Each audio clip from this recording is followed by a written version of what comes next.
সম্মানিত শ্রী শ্রী বড় মায়ের দীর্ঘ জীবন আলোচনা করবেন অরুণা মুখার্জি মা। সকলকে আমার জয় গুরু। আমরা মায়েরা আজ রামপুরহাট থেকে এসেছি এখানে এই উৎসবে যোগ দেওয়ার জন্য।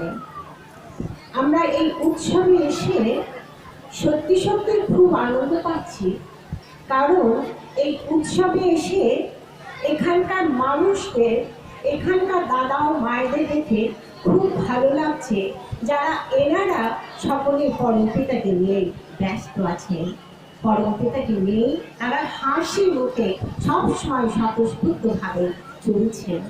তাই সত্যি সত্যি আমরা রামপুরহাট থেকে এসে এখানে খুবই এখানকার দাদা ও মায়েদের দেখে গর্বিত এবং আনন্দিত। ঠাকুর বললেন উৎসব মানেই হচ্ছে মিলন ক্ষেত্র।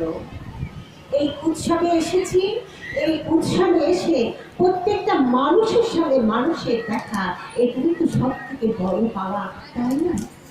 আমাদের মিলন ক্ষেত্র হচ্ছে এই পরমপিতাকে নিয়ে, তাকে নিয়ে তার চরণে আমরা নিজেদেরকে সমর্পণ করে তার রঙে আমরা সবাই দাঁড়িয়ে উঠেছি। আজকে যেন সত্যি সত্যি আমরা রঙিন হয়ে উঠেছি, তাই আমরা কিছু, আমি এখন বড় মার কথা বলি। ঠাকুর একবার পার্লারে বসে আছেন, বড় মা সেই উত্থান দিয়ে চলে গেলেন।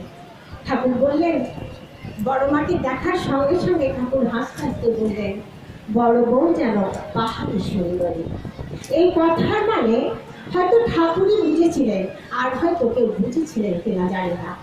সত্যি সত্যি একটা পাহাড় যে কতখানি সুন্দর হয়, সেই রকমই সুন্দরই হচ্ছে আমাদের বড় মা। বড় মা খুব সুন্দর ছিলেন, যে এই সুন্দর কিন্তু তার বাইরে থেকে আসেনি, পরমপিতা তার ভেতর থেকেই এই সুন্দর দিয়েছিলেন। যেমন একটা পাহাড় যখন সৃষ্টি হয় তখন কিন্তু আমরা তার কাছে গিয়ে একটা একটা করে গাছ পুঁতে দিয়ে আসি না, বা এক মগ জলও ঢেলে দিয়ে আসি না। তার সৌন্দর্য সে নিজে থেকেই তৈরি করে, তার সৌন্দর্য নিজে নিজেই সৃষ্টি হয়। তাই বড় মা এত সুন্দরী ছিলেন যে বড় মার সুন্দরের জন্য বাইরে থেকে কোনো প্রসাধন লাগেনি, বড় মা নিজেই এত সুন্দর যে ভেতর থেকেই তিনি অতখানি সুন্দর হয়ে উঠেছিলেন।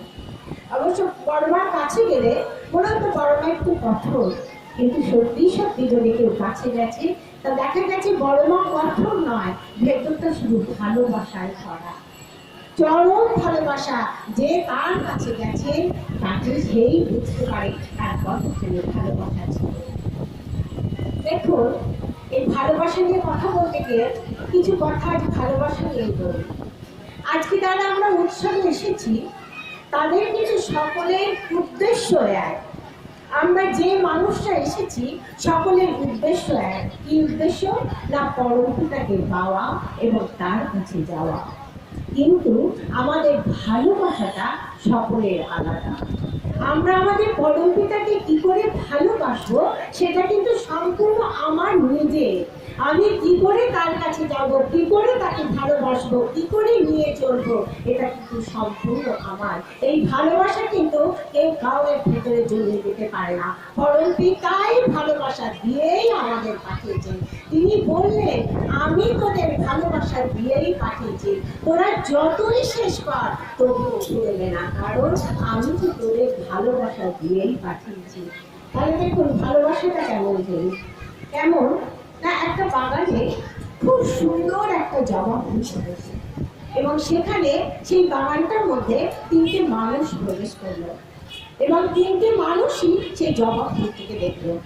প্রথম যে মানুষটি সেই জবা ফুলের কাছে গেল সে হচ্ছে সাহিত্য।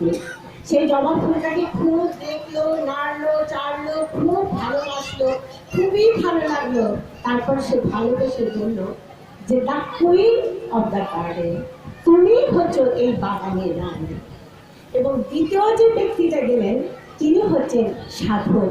তিনিও ফুলটার কাছে গেলেন, খুব নাড়াচাড়া করলেন, খুব ভালোবাসলেন, ভালোবেসে বললেন, মায়ের পায়ে জবা হয়ে ওঠ না ফুটে মন, মানে এই জবাটা কিন্তু মায়ের পায়েই সব থেকে ভালো লাগে, কারণ তার সর্বশ্রেষ্ঠ ভালোবাসার স্থানই হচ্ছে মায়ের পা। আর তৃতীয় ব্যক্তি যার কাছে গেলেন তিনি হচ্ছেন কবি। তিনিও ফুলটা দেখলেন, খুব ভালোবাসলেন, নাড়লেন চাড়লেন এবং কি বললেন, বললেন তুমি সুন্দর তাই যে থাকি প্রিয় সে কি মোর অপরাধ। তুমি সুন্দর, তুমি খুবই সুন্দর, আমি তাই তোমার প্রতি চেয়ে আছি, তাই তোমাকে তুলে ওখান থেকে আমি নষ্ট করতে চাই না। তুমি গাছেই আছো, তুমি গাছেই সুন্দর, তুমি আমার কাছে সুন্দর, তাই আমি তোমার প্রতি শুধু চেয়েই থাকি, তুমি গাছেই থাকো।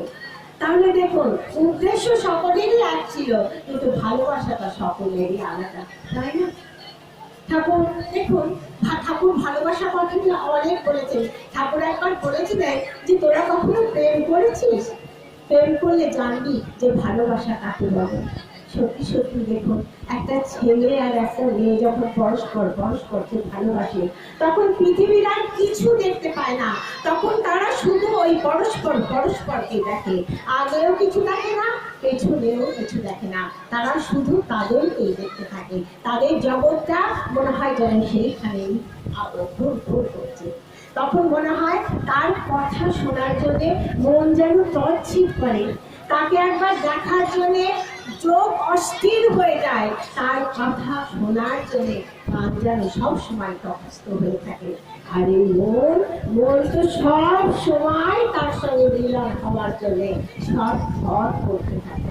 দেখুন আজ 25 বছর হয়তো সে মায়ের কাছে আছে, কিন্তু মাত্র 3 থেকে 4 মাসের ভালোবাসার মধ্যে সে একটা ছেলের সঙ্গে, তার সঙ্গে হাতে হাত রেখে সে বেরিয়ে পড়ে একটা নতুন সংসারের জন্য।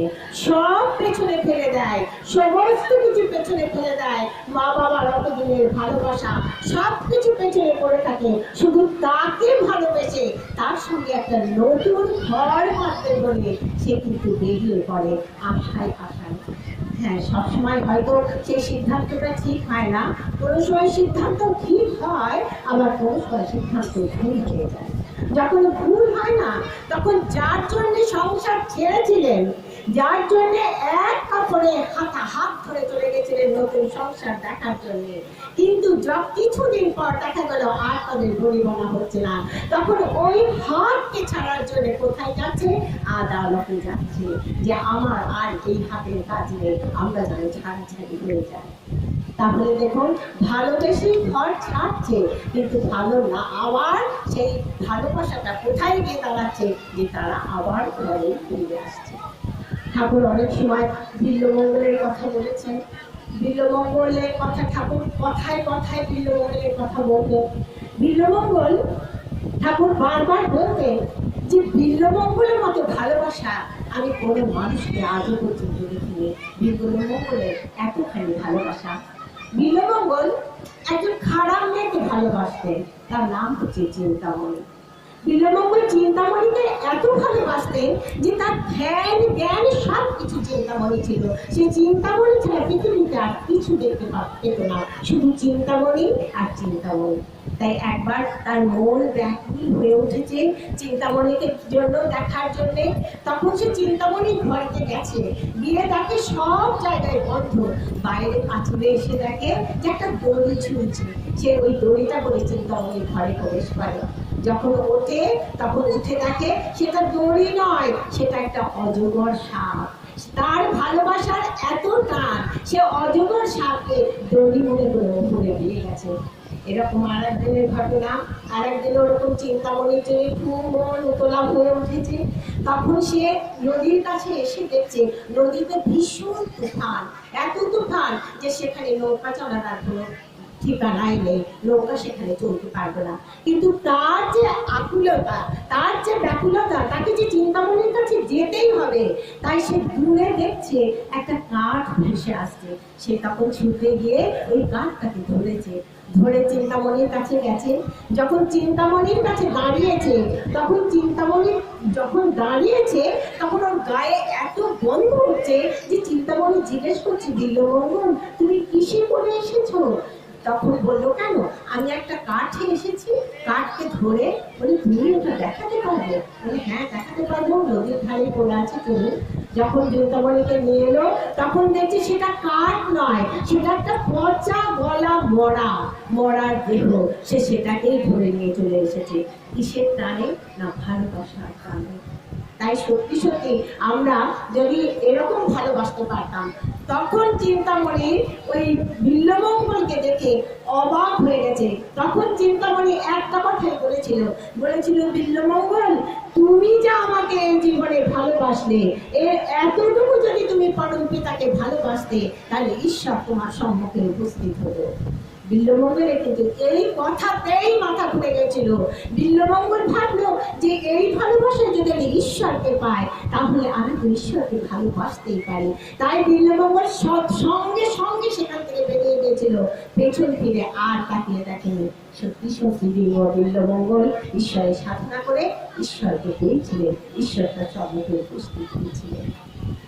তাই সত্যি সত্যি আমাদের ভালোবাসাটা খুব দরকার। ঠাকুর বলেন সারাদিন অক্লান্ত পরিশ্রম করো, কিন্তু সন্ধ্যেবেলায় হলে সংসারকে বলো, শোনো আমি একটু বিশ্রাম নিচ্ছি, আমি আমার পিতার আশ্রয় যাচ্ছি। পিতার কাছে এসো, তোমার সমস্ত জ্বালা যন্ত্রণা আমার উপরে চাপিয়ে দিয়ে তুমি শুধু নাম করে যাও। তোদের আবার চিন্তা কিসেরে, তোদের আবার ভয় কিসেরে? তোদের যত পাপ, যত তাপ, যত যন্ত্রণা, যত কিছু আছে সব আমাকে দে, আমি যে সব কিছু বহন করবো। তোরা শুধু হাস, তোরা হাস আর হরিনাম কর আর হরি কীর্তন কর। আমি যে তোদের আছি, আমি যে মাথার উপরে আছি, তোদের কোনো কিছু চিন্তা নেই। তাই সত্যি সত্যি আমাদের পরম পিতা আছেন, আমার মাথার উপরে একজন আছেন যিনি সব সময় আমাদের ঘেরা করতে রেখে দিচ্ছেন, সব সময় আমাদের রাখতে রেখেছেন। তার ভালোবাসা আর কোনো ভালোবাসার সঙ্গে তুলনা করা যায় না। তিনি ভালোবেসে আমাদের জড়িয়ে ধরে রেখেছেন, যাতে এতটুকু কষ্ট আমরা না পাই। তাই সকলকে বলি, পরম পিতাকে ভালোবাসুন, খুব ভালোবাসুন, মনের মতো করে গড়ে নেন এবং সকলেই পরম পিতাকে নিয়ে সুস্থ স্বাস্থ্য উন্নত আনন্দিত জীবন গ্রহণ করুন। সকলকে আমার জয়।